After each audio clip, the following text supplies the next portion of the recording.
اگلا سوال، اگر روزے سے پہلے رتلام، اچھا احتلام ان کی مراد ہوگی، احتلام ہو جائے تو کیا حکم ہے؟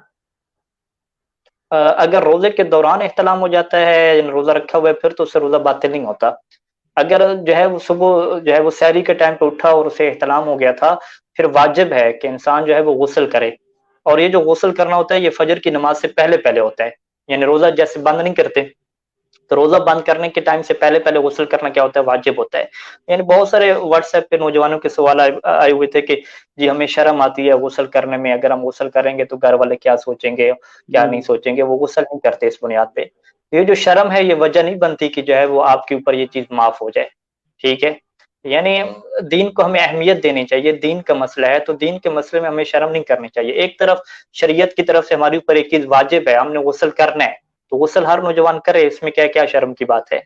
تو اگر کوئی پوچھے تو آپ کہیں گے ٹھیک ہے بھی غسل کیا، اس میں کیا، میرے اوپر اللہ نے غسل کو واجب قرار دیا تھا، میں اب شرم کرتا رہوں۔ تو یعنی جو لوگ شرم کی وجہ سے غسل نہیں کرتے اور پھر سحری وغیرہ کھا لیتے ہیں، روزہ بند ہو جاتا ہے، بعد میں وہ چھپ کے کیا غسل کر رہے ہوتے ہیں کہیں پہ، ان کا روزہ جو ہے وہ باطل ہے۔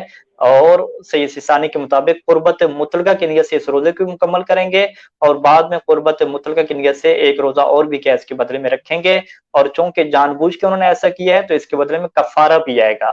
کفارے کی انشاءاللہ تفصیلات ہم بیان کریں گے کہ ایک روزے کے بدلے میں 60 روزے رکھنے پڑیں گے، یا ایک روزے کے بدلے میں 60 مسکینوں کو کیا کھانا کھلانا پڑے گا۔ تو یہ مومنین کرام کا اس دن بھی ہم نے ذکر کیا تھا کہ مردوں کے اوپر جو ہے وہ فجر کی نماز اور مغرب عشاء کی جو رات والی نمازیں ہیں یہ بلند آواز سے پڑھنا واجب ہے، الحمد اور سورہ۔ اور بہت سارے نوجوان کہیں شرم کرتے ہیں کہ ہم جی شرم کرتے ہیں، بلند آواز سے نہیں پڑھتے۔ یعنی اگر جو ہے وہ کسی کو سنانی ہو، کسی کی توہین کرنی ہو، یا اللہ معافی دے کسی کو گالیاں دینی ہو، تو کوئی شرم نہیں ہے، ٹھیک ہے۔ فقط شرم کس میں ہے کہ ہم بلند آواز سے نماز پڑھیں گے تو یہ شرم آ رہی ہے۔ تو بہرحال انسان کو سوچ بدلنی چاہیے کہ جو شریعت کہے اس کے مطابق انسان چلے، اور شرم کی اس میں کوئی بات نہیں ہے۔